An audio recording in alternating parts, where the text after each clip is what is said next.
குப்பையல்ல வர்றவங்களை நல்லவங்க கெட்டவங்கன்னு ஏன் பிரிக்கிறீர்கள்? அரசியல் கேள்விக்கு அதிரடியாக பதிலளித்த விஜய் ஆண்டனி. தமிழ் சினிமாவில் இசையமைப்பாளராக அறிமுகமானவர் விஜய் ஆண்டனி. பல வெற்றி திரைப்படங்களுக்கு இசையமைத்த பிறகு நான் என்ற படத்தின் கதாநாயகனாக நடித்து அறிமுகமானார்.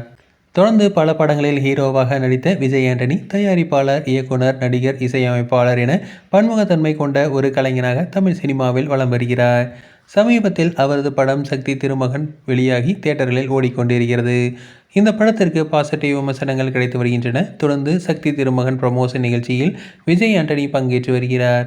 மேலும் அவரது இசை கச்சேரிகளும் சமீப காலமாக தொடர்ந்து நடந்து வருகிறது. இந்நிலையில் கோவையில் நடந்த சக்தி திருமகன் படம் ப்ரமோஷன் நிகழ்ச்சியில் பேசிய நடிகர் விஜய் ஆண்டனி, அரசியல் களத்தில் ஒவ்வொருத்தருக்கும் ஒரு ஒப்பீனியன் இருக்கும். எல்லா கட்சிகளுமே நல்லா தான் நடந்து கொண்டிருக்கின்றன. மக்களுக்கு சேவை செய்யணும், தேர்தலில் ஜெயிச்சு மக்களுக்கு நல்லது பண்ணணும் என்ற எண்ணம் எல்லா கட்சிக்காரங்க கிட்டையும் இருக்கிறது. நான் அப்படித்தான் நினைக்கிறேன் என்று கூறியுள்ளார். மேலும் அரசியல் கட்சிகளை எல்லாம் ஏன் போட்டியாளர்களாக பார்க்க வேண்டும் என்பது எனக்கு தெரியவில்லை. ஒரு ஏரியாவில் குப்பை சிந்தி கிடக்கிறது. அதை அள்ளுவதற்காக, சுத்தம் செய்வதற்காக 10 பேர் வரார்கள் என்கிற போது அவர்களுக்குள் எதற்கு எதிர்ப்பு, போட்டி? எதற்காக ஒருவரை ஒருவர் உயர்த்தி தாழ்த்தி பேசிக்கணும்?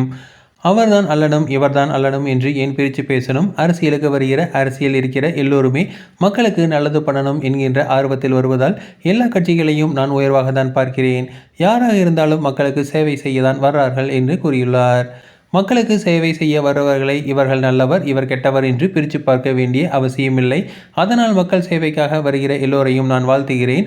சந்தோஷம் என்று நடிகர் விஜய் ஆண்டனி பேசியிருக்கிறார்.